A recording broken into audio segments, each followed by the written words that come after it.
Di kontrakan sempit Jakarta Timur, sebuah kisah pilu tentang pernikahan hampa dan kesepian yang membawa tragedi perselingkuhan ganda.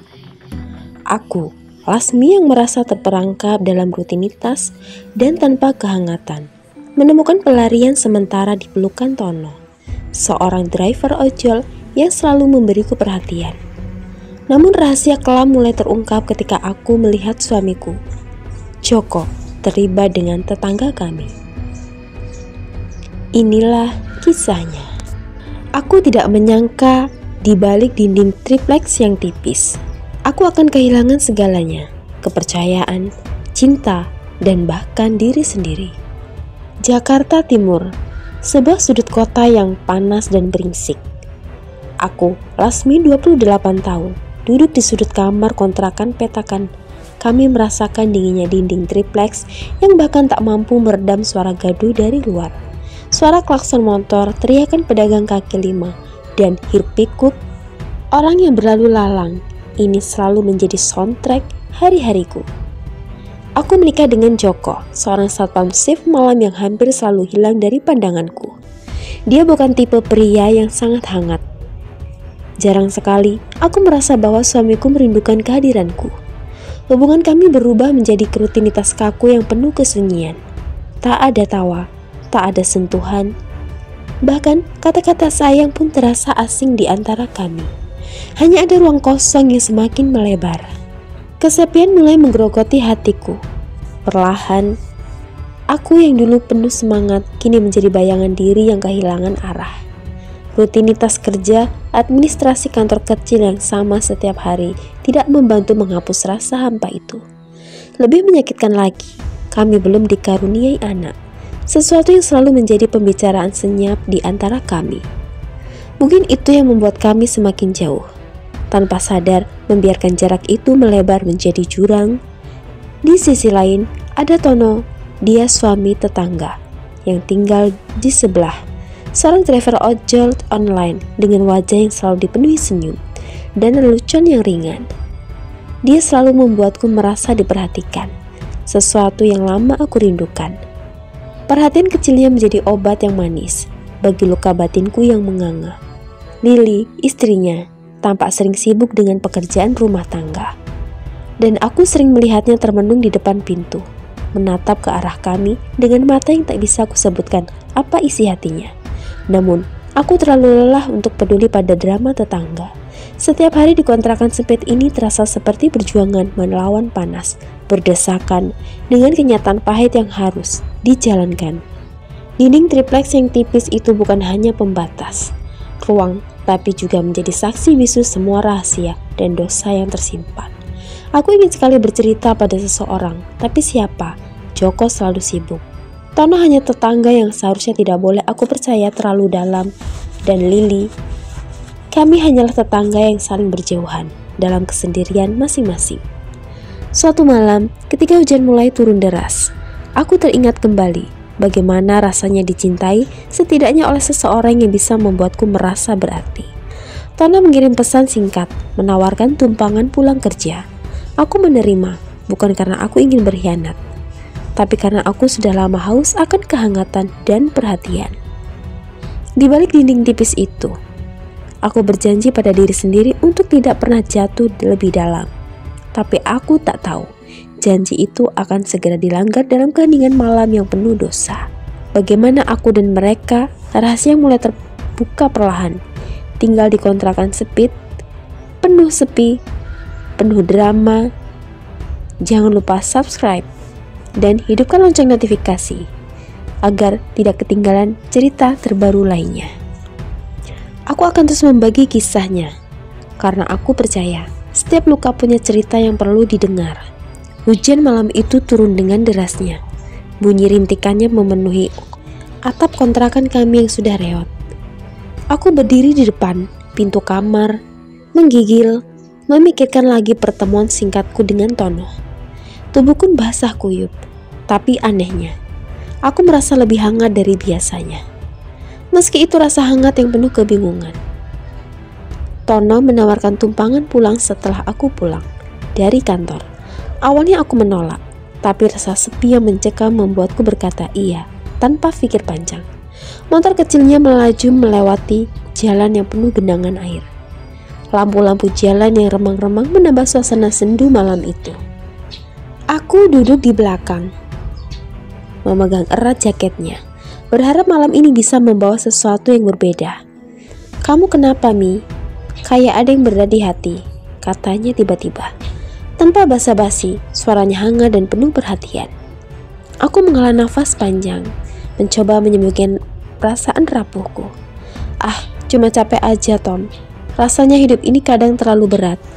Dia tertawa kecil menggeleng. "Jangan dipendam sendiri, nanti makin berat, Mi." Sejak malam itu, kami mulai sering mengobrol, awalnya hanya di teras kontrakan, sambil menunggu hujan reda, atau sekedar berbagi secangkir kopi pahit. Aku bercerita tentang rumah tanggaku yang makin dingin, tentang Joko yang makin lama makin jauh. Tono pun bercerita tentang perjuangannya menjadi driver ojol, betapa sulitnya menghidupi keluarga kecilnya.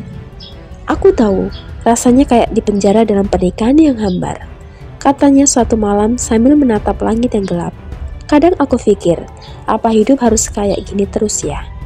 Kata-katanya membuatku terdiam, seperti dia tahu semua luka yang selama ini ku sembunyikan rapat-rapat. Aku mulai berharap, walau hanya sebentar, bisa menemukan secercah kehangatan dalam pelukan seorang yang peduli.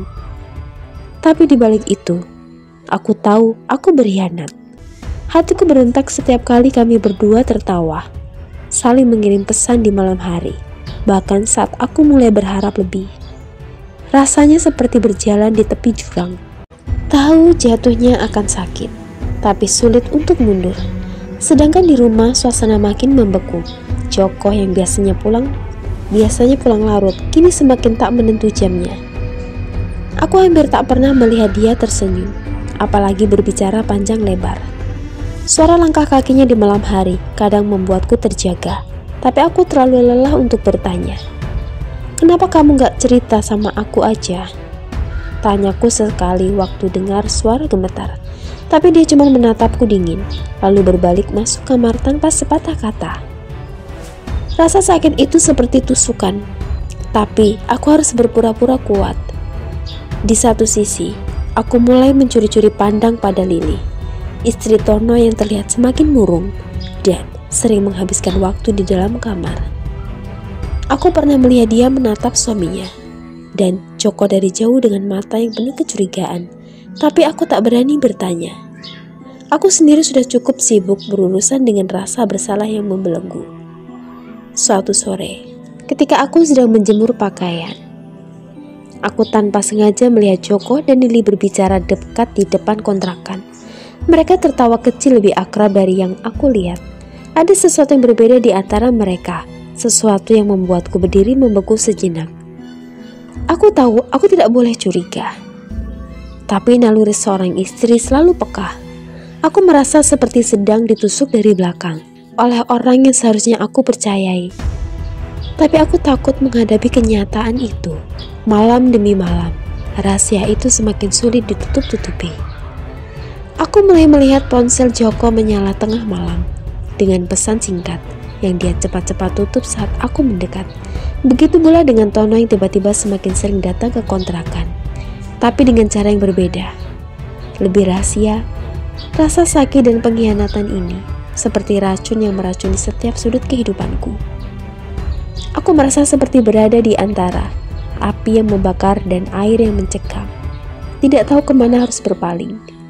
Disinilah aku menyadari bahwa kesepian kami berdua persoalan jarak fisik, tapi juga jarak hati yang semakin lebar. Dalam kekosongan itu, kami semua mencari pelarian, tapi justru menciptakan luka yang lebih dalam. Malam itu hujan turun semakin deras. Suara rintiknya memenuhi ruangan kontrakan kami yang kecil, seolah ikut meratapi semua luka yang mulai pecah di dalam rumah. Aku duduk di kamar, memeluk lutut, menunggu sesuatu yang tak pasti.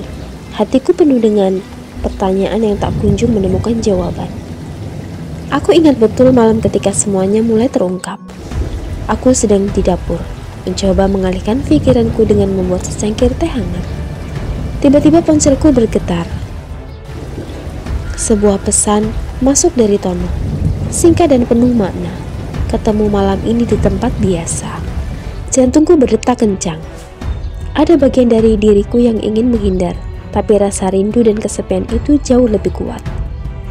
Aku tahu ini salah, tapi aku tidak bisa berhenti. Aku pun bergegas keluar, menyelinap melewati gang kecil menuju sebuah motel murah di pinggir jalan. Di sana, di balik pintu yang tertutup rapat, kami bertemu. Pelukan hangat Tona membuatku merasa hidup kembali. Walau hanya sesaat, namun suara tawa dan bisikan di balik dinding itu tak bisa menutupi suara hati yang terus mengingat bahwa aku sedang bermain dengan api. Di saat yang sama, ada hal yang lebih mengerikan menunggu di balik dinding kontrakan. Joko, suamiku, yang selama ini dingin dan jauh, ternyata juga menyimpan rahasia gelapnya sendiri. Suatu malam, aku tanpa sengaja melihatnya bersama Lili, tetangga sebelah yang selama ini aku anggap hanya seorang ibu rumah tangga biasa. Mereka tampak begitu dekat, berbagi tawa yang tak pernah aku dengar di rumah kami sendiri. Joko memegang tangan Lili dengan cara yang dulu hanya aku harapkan dari dirinya. Perasaan sakit itu menusuk hatiku begitu dalam, seolah seluruh dunia runtuh dalam hitungan detik. Aku berdiri terpaku, air mata mengalir tanpa bisa ku tahan. Semua yang aku sembunyikan selama ini, rasa kesepian, rasa takut dan rasa sakit, meledak menjadi badai yang sulit ku kendalikan. Aku merasa dihianati, dipermainkan oleh dua orang yang seharusnya saling menjaga perasaan. Namun anehnya, di tengah luka yang menganga itu, aku masih tak bisa melepaskan Tono. Aku merasa kecanduan perhatian dan kasih sayang yang dia berikan, walau itu adalah pelarian yang berbahaya. Hari-hari berikutnya menjadi neraka bagi kami. Suara bisik-bisik tetangga mulai terdengar.